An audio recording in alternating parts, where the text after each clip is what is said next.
here is how to change your name on Instagram without Facebook. So you want to change your name, but it is asking to change your name in the Facebook as well.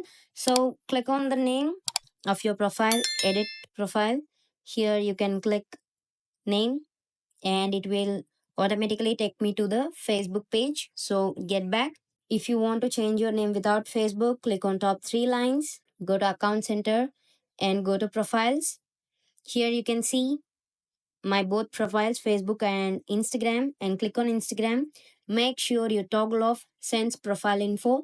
So if you toggle on this sends profile info, and all your data will be different with Instagram to Facebook, and none of your data will be sent to both of that. Now you can change your name, edit profile. Here click on that, and if you want to change, and likewise you can change your name within 14 days window. Thank you.